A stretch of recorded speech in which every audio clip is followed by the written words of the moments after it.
let's play a game. You guess who used to work at the Gap? Kanye West. Guess who used to sell hot dogs at the mall? Eva Mendes. I heard President Andrew Johnson was a tailor, George Washington was a surveyor, Herbert Hoover was an engineer, Theodore Roosevelt was a rancher, and President Jimmy Carter was a peanut farmer. Hugh Jackman, who plays Wolverine, was a clown. But look who's laughing now. You know what I noticed about successful people? Successful people take a course of action which coincides with their belief or passion. Put your hand up if you work a 9 to 5, or 5 to 9, or just any job which you don't enjoy but takes up half your time. Well, hopefully in a couple weeks, months, days, years time, you'll be able to come back to this video, hear that first line, and keep your hand down. Because how many times have you visualized taking a pen from the manager's desk, or the one the cashier keeps behind the till, the one your supervisor places it strategically in their hair, or the one the security guard keeps behind his ear for extra intimidation, and writing your resignation? Because there's nothing wrong with making an honest living, but be honest, are you honestly living? With this menial job which allows you just to stay afloat, yes, a job, a job, which leaves you just over broke every single month, living your life just for the weekend, living life just on the weekend, because the other 5 days belong to your manager. You see, there's a big difference between a job and a career. Because in a career, no matter how many hours you work, you do it because it's satisfactory. But in a job, you do it for a salary. You're stuck in the rat race. And you know, being stuck in the rat race is one of the biggest of traps, because as a matter of fact, even if you win the rat race, you're still just a rat. See, I understand the need to have a job temporarily, but pursue a career eventually.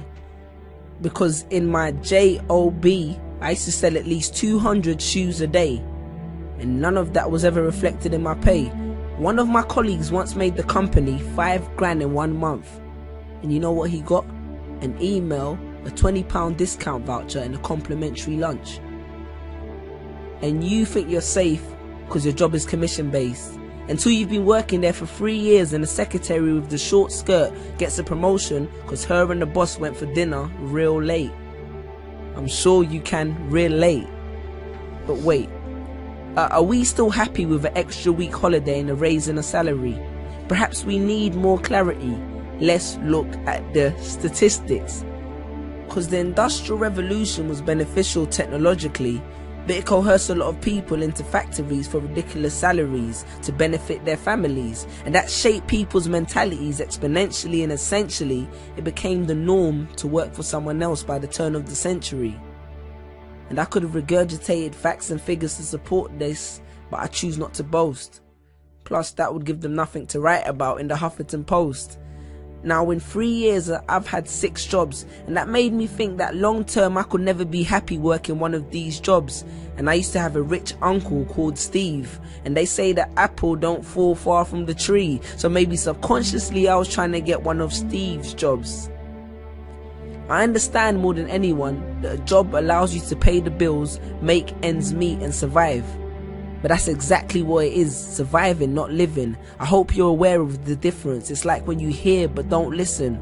Because you can hear good advice, but if you don't heed it, it does no benefit to your system. The same way only knowledge with application is wisdom. I hope you're creating the distinction. Sean Corey Carter said it best. 9 to 5 is how you survive, and I'm not trying to survive. So he strived hard for his dream, and look where it took him. So bear that in mind next time you drive past that arena in Brooklyn. But then again, survival is the only trait that every human being has in common. And do not take this as a reason to quit your job, go back home and stare at a computer screen, because a government check plus idleness does not equal success. Success will not fall in your lap. In my family we have a saying. It says, if you really want to grow trees, pray for rain, but don't neglect to water your seeds. Chase your dreams. Because I wrote this on the back of a pay slip, on a late shift, a grave shift, of slave ship for makeshift wages. Google the term corporate sharecropping and you understand what I'm talking about.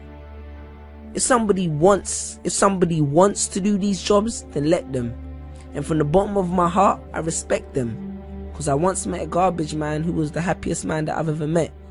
But don't become a slave to a paycheck. Because a job is a safe net. The condom which the system uses to screw you. And none of us would be here if everyone practiced safe sex. Stand tall. And if you're not sure if you're building someone else's dream, maybe this will help. Jerry Giles said, "You will recognize your own path when you come upon it, because you will suddenly have all the energy and imagination you will ever need." And don't be afraid to innovate, because it's not about how much change you make, but rather about how much change you make. Because a business that makes nothing but money is a poor business. So you decide what your life is worth, your passion or your paycheck. Because your playing small does not serve the world. Because what is our deepest fear? It's not that we're inadequate. Our deepest fear is that we are powerful beyond measure. Confucius. Choose a job you love and you will never have to work a day in your life. Peace.